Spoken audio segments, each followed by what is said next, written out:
It's time to become a master tactician.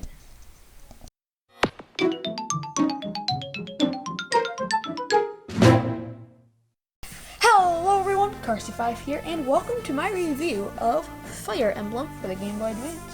This is the very first Fire Emblem ever released in the United States, which is why there's no subtitle. It's also the first one I played, and was released in 2003.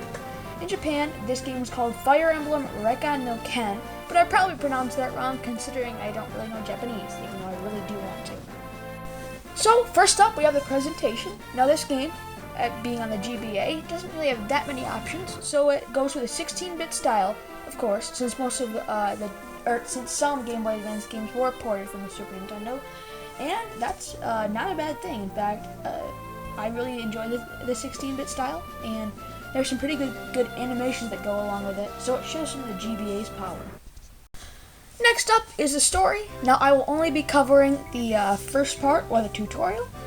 Now in this game you are a tactician, and you must help Lynn and her guide of companions get back to her great-grandfather, which is actually the Marquess, which is like a lord of a certain area of land.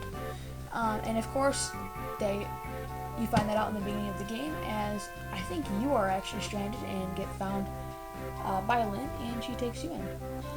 And of course, that's only the beginning, as there is much more story after, and that's pretty much it.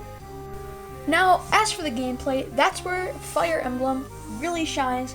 It is a turn-based strategy game from Nintendo, so something that was kind of new to me, at least. And there are many different classes. There are warriors, lords, mages, pretty much anything you could think of is probably in this game. And you take turns with enemies to fight on a large battlefield. And the objective of each level changes, or each chapter, as it's called in the game, changes. Sometimes it's defeat all the enemies, sometimes it's defeat this one enemy that's in a heavily guarded castle. It really depends.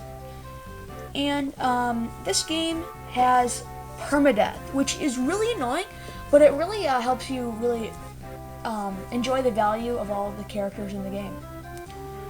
Now, there's this weapon triangle, so swords beat axes, or are better against axes. Axes are better than lances, and lances beat swords, which basically just means that if you're going up against someone with an axe, you might want to use your sword, or if you're going up against someone with a lance, you might want to use your axe, or have a person that can use an axe. Now that's kind of interesting as well, because not every character can use everything. So, yeah. It can get quite challenging towards the end of the game, and it's really fun. Now, this was a very quick review, but I just don't really have that much more to say about it. Fans might argue with this, but I think it's a really good entry to start with. But again, I don't know, because this is the only Fire Emblem I've played, which is definitely a shame. I definitely enjoy it, and it's a fun Game Boy Advance game for a great Game Boy Advance library overall. Thank you for watching, and I hope you enjoyed this video. Feel free to like, comment, and follow my Twitter, and I hope you have a great day. Bye.